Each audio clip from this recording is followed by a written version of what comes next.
ఆవాజ్ భారత్ ఛానల్కు ధన్యవాదాలు. ఈరోజు రాష్ట్రంలో వింతలు వికృతులు ఎన్నో జరుగుతున్నాయి. రాజ్యాంగ ప్రకారం ఏ రాష్ట్రంలోనైనా ఎన్నికలకు సంబంధించి రాజ్యాంగం ప్రకారం ఏ రాష్ట్రంలో ఎన్నికలకు సంబంధించి 50% రిజర్వేషన్ మించరాదని చెప్పేసి ఈ రాజ్యాంగం చెప్తుంది. అందులో 15% ఎస్సీలకు, 10% ఎస్టీలకు, 25% బీసీలకు, మైనార్టీలకు అని చెప్పడం జరిగింది, రూపొందించడం జరిగింది. ఇప్పుడు వరకు భారతదేశంలో తమిళనాడు స్టేట్లో తప్ప ఏ స్టేట్లోనైనా 50% మించి రిజర్వేషన్ ఇవ్వలేదు. ఈ తెలంగాణ స్టేట్లో రేవంత్ సర్కార్ కామారెడ్డి సభలో 42% బీసీలకు రిజర్వేషన్ ఇస్తామని చెప్పి డిక్లరేషన్ చేయడం జరిగింది. అదేవిధంగా అసెంబ్లీలో కూడా ఎలాంటి చర్చ లేకుండా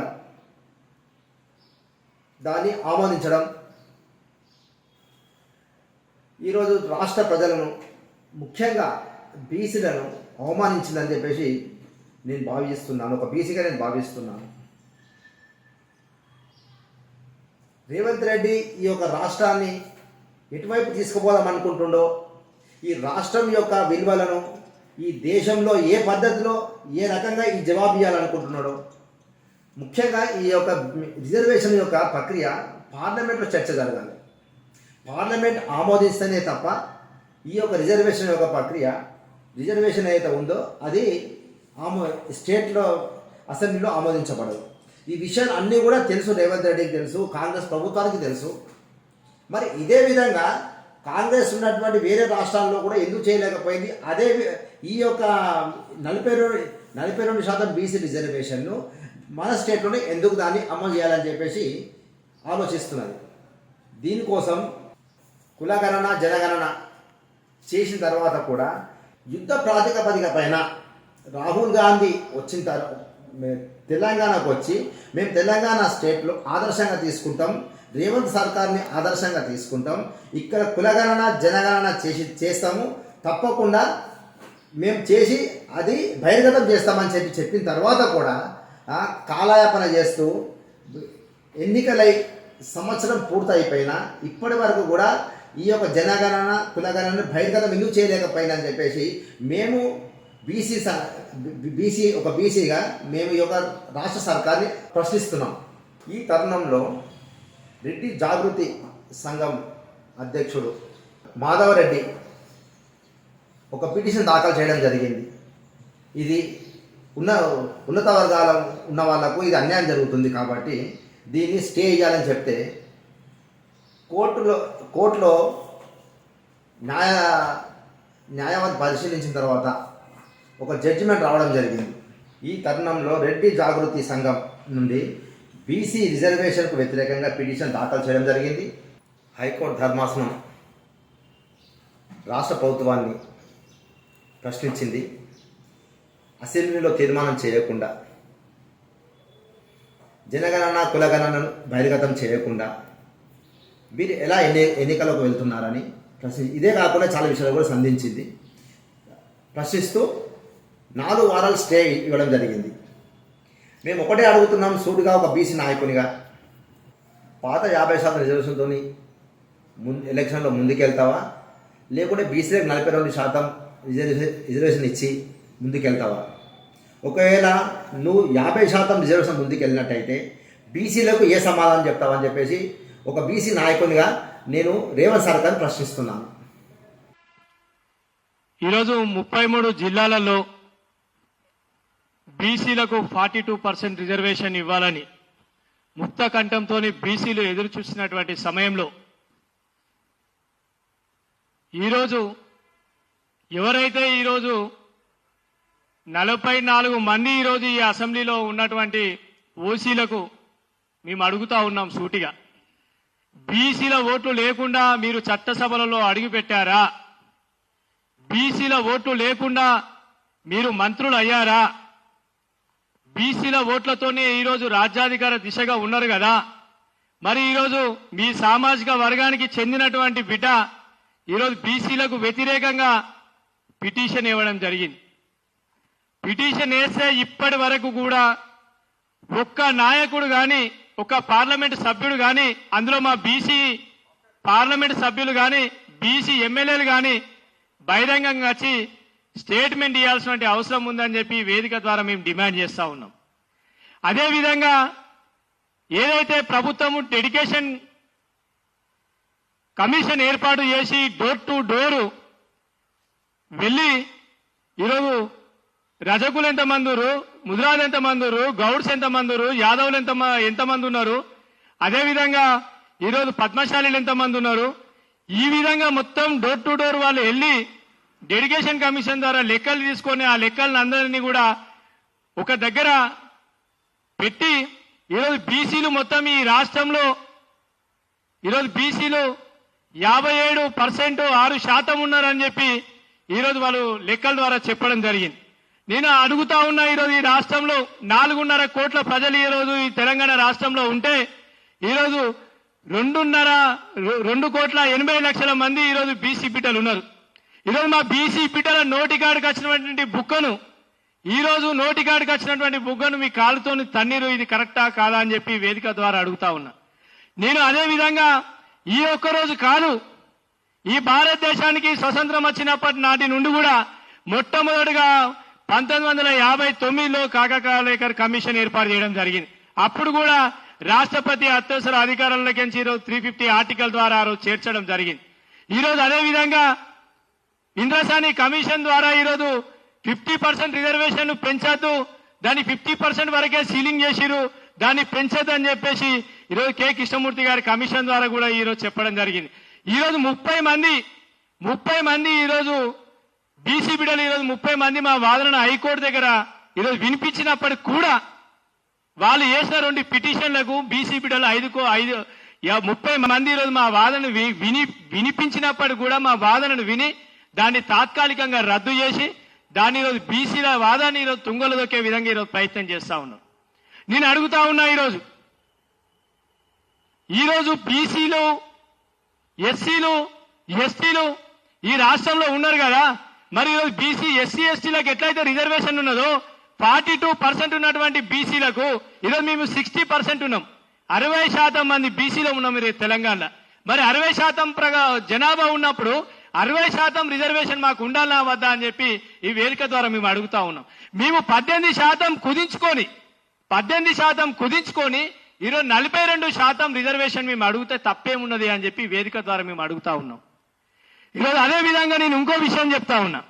ఈరోజు ఆనాడు ఏదైతే కమిషన్ ఏర్పాటు చేయడం జరిగిందో ఈరోజు కూడా కమిషన్ ఏర్పాటు చేసి ఈరోజు వాళ్ళు అసెంబ్లీలో ఆర్డినెన్స్ తీసుకొచ్చి దాన్ని రాష్ట్రపతి దగ్గరికి పంపిస్తే రాష్ట్రపతి ఎవరండి? ఈరోజు మన గవర్నర్ దగ్గరికి పంపిస్తే గవర్నర్ ఎవరండి? గవర్నరు ఈరోజు కేంద్ర ప్రభుత్వానికి ఇక్కడ ఉన్నటువంటి ప్రథమ పౌరుడు, ఏజెంటు. గవర్నర్ గారు ఈరోజు సిఫార్సు పంపిస్తే గవర్నర్ ఆమోదం లేకుండా ఈరోజు సుప్రీంకోర్టుకి ఏ విధంగా వెళ్తామో అదేవిధంగా రాష్ట్రపతి దగ్గరికి ఏ విధంగా వెళ్తాం? ఇక్కడ ఉన్నటువంటి బీజేపీ నాయకులు కూడా ఒక్కసారి మీరు ఆలోచన చేయాలి. ఈరోజు వాళ్ళు చెప్పేటటువంటి బీసీ బిడ్డలను ఈరోజు మేము అడుగుతా ఉన్నాం. నాడు మారోజు వీరన్న నుండి మన బెల్లిలాల్తక్క వరకు, మొన్నటి శ్రీకాంతాచారి నుండి నిన్న మన కానిస్టేబుల్ కిష్టే వరకు కూడా ఈరోజు బీసీలు అనేక ఉద్యమాలలో సాయుధ రైతాంగ పోరాటంలో కావచ్చు, ఈరోజు తెలంగాణ ఉద్యమంలో కావచ్చు, ఇడ్లీ సాంబార్ గోబ్యాక్ ఉద్యమంలో కావచ్చు, ములికి ఉద్యమంలో కావచ్చు, అనేక ఉద్యమాలలో అసూలు బాసినటువంటి బిడ్డలు ఈ రాష్ట్రంలో ఎవరైనా ఉన్నారంటే అది బీసీ బిడ్డలే.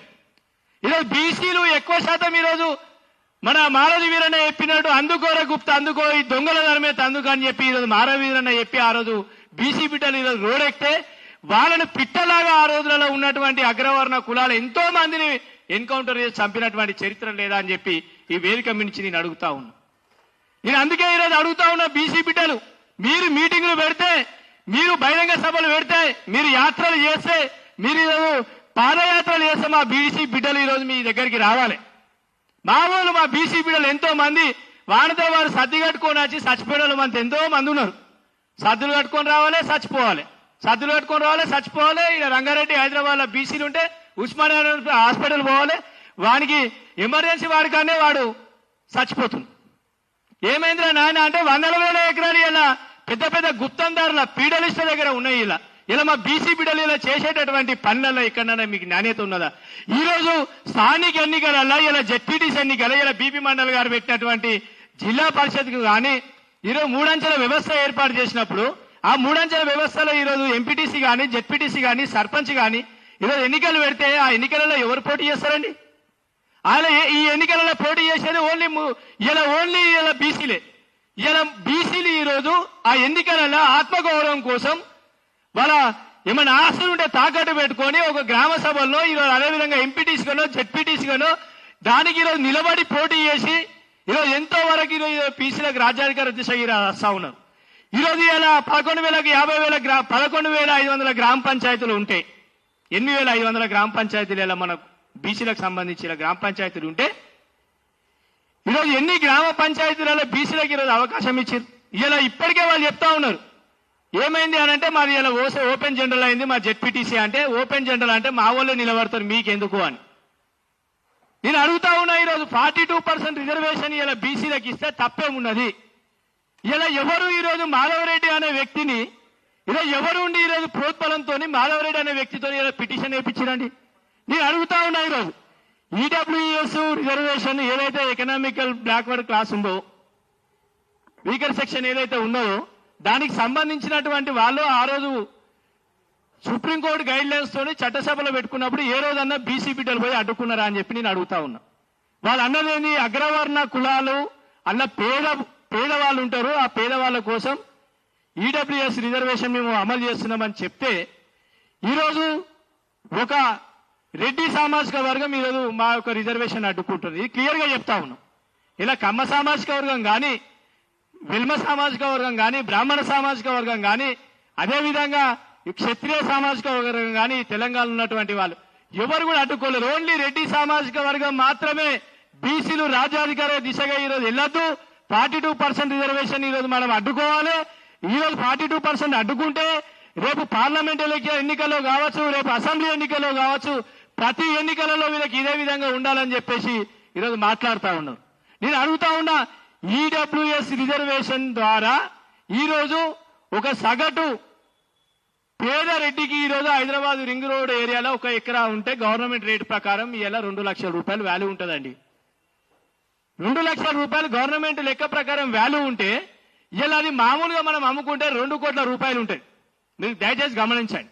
2 కోట్ల అంటే అతను కూడా ఈ ఈడబ్ల్యూఎస్ రిజర్వేషన్ ఎట్లా వర్తిస్తుందండి మీరు ఒక్కసారి అర్థం చేసుకోండి. అట్లా 10 ఎకరాలు 5 ఎకరాలు మీరు ఆ రిజర్వేషన్లు ఉన్నటువంటి దాంట్లో డాక్యుమెంట్ తెచ్చుకొని చూడండి. 5 ఎకరాలు ఉన్నట్టు 5 ఎకరాల లోపల ఉన్నటువంటి వాళ్లకు ఈ రిజర్వేషన్ వర్తిస్తుంది అంటారు.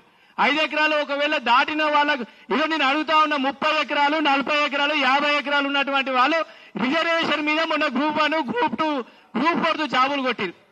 ఆ జాబులకు ఈరోజు మేము ఏ విధంగా ఈరోజు 5% ఉన్నటువంటి అగ్రవర్ణాలు ఈరోజు 5% ఉన్నటువంటి రెడ్డిలు 10% ఉన్నటువంటి ఈరోజు రిజర్వేషన్ పొందుతా ఉంటే ఈరోజు ఈ బీసీ నాయకులు అని చెప్పుకుంటున్నటువంటి ఈ నాయకులు ఈ సోకాల్ లీడర్లు నేను దయచేసి ఆ నాయకులకు కూడా చెప్తా ఉన్నా తస్మాత్ జాగ్రత్త. తెలంగాణ ఉద్యమం ఎట్లయితే ఉవ్వెత్తున లేచిందో ఈ రాష్ట్రంలో మళ్ళా బీసీ ఉద్యమం అంతా ఉవ్వెత్తున లేస్తుంది. రాబోయేటటువంటి రోజుల్లో ఖచ్చితంగా మాకు ఎవరైతే ఎదురు తిరుగుతాడో ఖచ్చితంగా వాడిని మామూలుగా కోడిగుడ్లతోని తర్వాత టమాటాలతో దాడి చేసే రోజులు పోయినాయి. ఇక మలమూత్రాలతోనే దాడి చేస్తాం. ఆ ప్యాకెట్లో 1/2 కిలో ఈ ప్యాకెట్లో లీటర్ కట్టి వాడి మీద వస్తాం. ఎవ్వడు కూడా ఈరోజు పోలీసులు పట్టుకునేటట్టు కానీ ఇంకోళ్ళు పట్టుకునేటటువంటి మలమూత్రాలతో కూడా దాడి చేస్తామని చెప్పి మేము సీరియస్ గా చెప్తా ఉన్నాం. ఎందుకంటే ఈరోజు మా కడుపు రగిలిపోతా ఉన్నది. ఇలా మా కంచంలో ఈరోజు మీరు అన్నం తినేటటువంటి కంచంలో ఈరోజు మీరు మట్టి పోసి బిడ్డ మీకు ఖచ్చితంగా రానున్నటువంటి రోజుల్లో మీకు ఖచ్చితంగా గుణపాఠం చెప్తాం. ఇక్కడ ఉన్నటువంటి నాయకులమందరం కూడా భవిష్యత్ కార్యాచరణ ప్రకటిస్తాం. అన్ని జిల్లాలలో అన్ని గ్రామాలలో మా గ్రామంలో ఉన్నటువంటి నాయకులకు కూడా మేము చెప్తా ఉన్నాం ఎవరు కూడా ఆదరణ పడాల్సిన అవసరం లేదు. మనం తెలంగాణ రాష్ట్రం ఎట్లయితే సాధించుకున్నామో అది తెలంగాణ రాష్ట్రం ఒక ప్రాంతం కోసం. కానీ ఇప్పుడు బీసీ ఇది 42 రిజర్వేషన్ అనేది మన ఆత్మగౌరవానికి సంబంధించినటువంటిది, మన బిడ్డలకు సంబంధించినటువంటిది, మన భావి తరాలకు సంబంధించినటువంటిది. కాబట్టి ఎవరు కూడా ఆదరణ పడొద్దని చెప్పి ఖచ్చితంగా భవిష్యత్తు కార్యాచరణ ఉంటుందని చెప్పి మరొకసారి తెలియజేసుకుంటూ, ఈ రాష్ట్రంలో ఇంకొక విషయం ఏంటంటే, నాకు ఒక విచిత్రం ఏంటంటే, ఈరోజు ఈ రాష్ట్రంలో మేము ఈ రాష్ట్రంలో 4.5 కోట్ల మంది ఇలా తెలంగాణలో ఉంటే ఇలా 2.5 కోట్ల మంది మేము ఉన్నామండి. ఈ ప్రభుత్వానికి మేము ట్యాక్సీ కడతలేమా, నల్ల బిల్లు కడతలేమా, కరెంటు బిల్లు కడతలేమా, ఎలక్ట్రిసిటీ బిల్లు కడతలేమా, ఇంకా వేరే విధంగా కడతలేమా? ఈ రాష్ట్ర ప్రభుత్వానికి ఆదాయం ఇస్తలేమా? ఈ రాష్ట్రము అభివృద్ధి కావడాలంటే బీసీ బిడ్డలు ప్రతిరోజు బీసీ బిడ్డలు శ్రమించి కష్టపడేటటువంటి ఆదాయంలో నుంచి ఈరోజు మీకు ట్యాక్సీ కడతా ఉన్నాం. ఈ రాష్ట్ర ప్రభుత్వాన్ని నడిపించేది కూడా ఈరోజు బీసీ బిడ్డలే అని చెప్పి వేదిక మీద నుంచి నేను చెప్తా ఉన్నా. ఇలా మీ పర్సంటేజ్ ఎంత? 5%. మీరు తింపి కొడితే 5%. సినిమా థియేటర్లు మీయే, వైన్స్లు మీయే, పేపర్లు మీయే, టీవీలు మీయే, ఏమన్నా కావాలంటే మీయే, బంగారం దుకాణాలు మీయే, అన్ని మీయే. ఒక్కనికన్నా కనీసం బీసీడన్నా లేకపోవడం లీడర్ అయితే వాడి మీద 4-5 కేసులు పెట్టి వాడిని లోపల ఇలా మర్మంగా వాళ్ళ మీద దాడి చేసిరు బీసీలను ఎంతో దగ్గర. ఇలా పాలమూరు అట్లాసింటి ఏరియాలో పండుగ సాయంత్రం చంపిందోడే. ఇలా చరిత్ర మేము చెప్పుకుంటున్నాం కరెక్టే, మరి చంపినోడు ఇలా కామ్రేడ్ కేవల్ కిషన్ అని మెదక్లో ఉన్నాడు చంపినోడు. ఇలా మహారాజు వీరుని చంపినోడు, బెల్లిలాల్ తక్కని చంపినోడు. తెలంగాణ ఉద్యమంలో ఈరోజు ఎంతమంది ఈరోజు అమరులు అయ్యారు. ఇలా తెలంగాణ రాష్ట్రంలో మేము ఎంత శ్రమిస్తే, ఎంత కష్టపడితే ఈ రాష్ట్రంలో సాధించడం, ఎంతమంది అమరులు బలిదానం అయ్యారు మీరు ఒక లిస్టు పెట్టుండి. ఇలా బలహీన వర్గాల బిడ్డలు, బహుజన బిడ్డలు ఇలా బలిదానం అయ్యారా, అగ్రవర్ణ కులాల బిడ్డలు ఇలా బలిదానం అయ్యారా, మీరు ఒకసారి లిస్టు పెట్టుండి. భాగస్వామ్యం లేదా? ఇలా చట్టసభలలో మాకు ఇలా అవకాశం కావాలంటే దామాష ప్రకారం ఇవ్వాలంటారు. వీళ్ళకేమో రావాల్సిందేమో ఆ ఊర్లో వానికి ఇస్తాం, ఈ ఊర్లో వీనికి ఇస్తాం. మరి బీసీలు ఉన్నప్పుడు 42% ఉన్నప్పుడు ఇలా మాకు చట్టసభలలో 119 స్థానాలు ఉంటాయి, ఇలా 70 స్థానాలు ఎందుకు ఇస్తలేరు మాకు? ఇలా మేము అడిగింది తప్ప.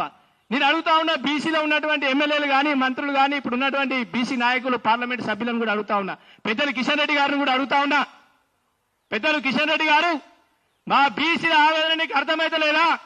నువ్వు ఇలా కేంద్రంలో మంత్రిగా ఉన్నావు కదా, ఇలా కేంద్ర ప్రభుత్వంతో మాట్లాడి, మోడీ గారితో మాట్లాడి, ఇక్కడ ఎవరైతే నీ కమ్యూనిటీకి సంబంధించిన బిడ్డ ఇలా పిటిషన్ వేసిన బిడ్డతో పిటిషన్ వెనకకు తీసుకొని బీసీలకు న్యాయం చేయాల్సినటువంటి బాధ్యత ఇలా కిషన్ రెడ్డి గారికి లేదా అని అడుగుతా ఉన్నా. ఇలా మందకృష్ణ గారు మాకు స్టేట్మెంట్ ఇచ్చిరండి బీసీలకు సంబంధించి, మేము హర్షం వ్యక్తం చేసినాం. అదేవిధంగా ఇలా ఆర్ కృష్ణ గారు పులి, బీసీల కోసం మొత్తం తన జీవితాన్ని బీసీల కోసం త్యాగం చేసినటువంటి బిడ్డ ఇలా ఆర్ కృష్ణ కానీ, మందకృష్ణ కానీ, ఇలా ఈటల రాజేందర్ ముదిరాజే కాదు వాస్తవానికి. అదేవిధంగా ఈరోజు కాసాని జ్ఞానేశ్వర్ కాదు, వీళ్ళందరూ ముదిరాలు కాదండి. వీళ్ళంతా ఎస్సీ ఎస్టీ బీసీ మైనార్టీల వాళ్ళ గుండెలకెంచి పుట్టినటువంటి బిడ్డలు. వాళ్ళ ఇళ్లలో కొండి, ఇలా ఆర్కిస్తాన్ ఇంటికి కొండి, సాయంత్రం 6 గంటలకు పోతే బడుగు బలైన వర్గాల బిడ్డలు ప్రతి ఒక్క సమస్య కోసం ఉంటారు. ఈటల రాజేందర్ గారు ఇంటికాడు ఉంటారు, కాసాని జ్ఞానేశ్వర్ ఇంటికాడు ఉంటారు, ఇలా బండి సంజయ్ గారు ఇంటికాడు ఉంటారు. ఎందుకుంటారండి? మీరు బీసీలలో ఒక పెద్ద నాయకులు కదా, మీరు బీసీలలో ఉన్నటువంటి పుట్టిన బిడ్డలు కదా, మీరే మాకు దిక్కు కదా. మరి మీరే ఈరోజు సపోర్ట్ చేయకపోతే మా గురించి ఎవడు మాట్లాడతాడు? మరి ట్రంప్ వచ్చి మాట్లాడతాడా, లేకపోతే యువంకా ట్రంప్ వచ్చి మరి ఎవరు వచ్చి మాట్లాడతారు మా గురించి? కాబట్టి ఈ రాష్ట్రంలో ఉన్నటువంటి బీసీ నాయకులారా, మీకు గుర్తు చేసుకోండి. మీరందరూ కూడా సంఘటితమై ఖచ్చితంగా బీసీలకు 42% రిజర్వేషన్ వచ్చేంత వరకు కూడా మీరందరూ కూడా భాగస్వాములమై మీరందరూ కూడా రౌండ్ టేబుల్ సమావేశం మేము త్వరలో ఏర్పాటు చేస్తా ఉన్నాం. త్వరలో కూడా 18వ తారీఖు ఏదైతే పెద్దల ఆర్ కృష్ణ గారు బంధుకు పిలుపునిచ్చారో ఆ బంధుకు మేము సంపూర్ణ మద్దతు తెలియజేస్తా ఉన్నాం. అనంతరం మేము బస్సు యాత్ర ద్వారా, పాదయాత్ర ద్వారా మొత్తం బీసీ సమాజాన్ని తట్టి లేపి ఈ యొక్క బీసీ యొక్క వాదాన్ని బలపరిచి, ఇంకా భవిష్యత్తులో కూడా ఎవరైనా బీసీలకు వ్యతిరేకంగా ఈరోజు ఎవరైనా మాకు ఎదురు నిలిచినా ఖచ్చితంగా వాళ్ళకి మాత్రం దేహశుద్ధి మాత్రం తప్పదని చెప్పి సోమాజీ కూడా ప్రెస్ క్లబ్ ద్వారా చెప్తా ఉన్నాం. ఈరోజు ఎంబీసీ కులాలలో ఎంబీసీ ఇలా గంగిరెడ్లోడు ఇలా పార్లమెంట్ ఇలా చట్టసభలలో అడుగుపెట్టలే. గంగిరెడ్లోడు ఇలా దొమ్మరోళ్ళు అడుగుపెట్టలే, పాములు పట్టడోడు అడుగుపెట్టలే, బాతులు పట్టడోడు అడుగుపెట్టలే. ఇలా ఎవరండి ఇలా ఎంబీసీ కులాలకి ఇలా రిజర్వేషన్ ఎక్కడున్నది? బీసీ రిజర్వేషన్ వచ్చినాక మా దామాషా ప్రకారం ఎంబీసీ కులాలకు మేము ఇద్దామని ఇలా ఎంబీసీ కులాలు కూడా ఇలా మాతో జట్టగట్టి కలిసేస్తా ఉన్నాయి. ఇలా మేము అడుగుతా ఉన్నాం, ఎన్ని రిజర్వేషన్లు ఏది చేసినా నేను లాస్ట్ ఔరేక్ దక్కా 42% పక్కా అనే నినాదంతో అవసరమైతే ఢిల్లీకి వెళ్లి జంతర్ మంతర్ దగ్గర ధర్నా చేసైనా కేంద్ర ప్రభుత్వం మెడలు వంచి అవసరమైతే మా ప్రాణ త్యాగాలకైనా మేము సిద్ధంగా ఉండి 42% రిజర్వేషన్ సాధించుకునేదాకా నిద్ర పోము, ఎవరిని కూడా నిద్ర పోనీయమని చెప్పి మరొకసారి సోమాజి కూడా ప్రెస్ క్లబ్ ద్వారా తెలియజేసుకుంటా ఉన్నా. చివరిగా నేను చెప్తా ఉన్నా, మాధవ్ రెడ్డి అదేవిధంగా రవీందర్ రెడ్డి, నీ వెనుక ఎవడున్నాడో వాని వెనుక ఎవడున్నాడో రానున్నటువంటి రోజుల కాలం నిర్ణయిస్తుంది. ఖచ్చితంగా నీకు అసలు అవగాహనే లేదు. ఈడబ్ల్యూఎస్ రిజర్వేషన్లో ఎస్సీలు, బీసీలు, మైనార్టీలు అందరూ కూడా అలా రిజర్వేషన్ తీసుకోవచ్చు అని మాట్లాడుతున్నా ప్రెస్ మీట్లో. నేను అడుగుతా ఉన్నా, నీకు అవగాహన లేకుండా నీతో ఎవడో పిటిషన్ వేయించవచ్చు. నువ్వు ఎన్ని రోజులు మమ్మల్ని ఇబ్బంది పెడతావో భవిష్యత్తులో మా కార్యాచరణ కూడా అంత సీరియస్ గా ఉంటుందని చెప్పి తెలియజేసుకుంటూ ఈ అవకాశం ఇచ్చినటువంటి పెద్దలందరూ కూడా పేరు పేరున బీసీ ఉద్యమ వందనాలు తెలియజేసుకుంటూ ముగిస్తాం. జై పూలే, జై పూలే, జై బీసీ, జై బీసీ. సాధిస్తాం 42 రిజర్వేషన్లు, సాధిస్తాం 42 రిజర్వేషన్లు, సాధిస్తాం 42 రిజర్వేషన్లు. జై పూలే.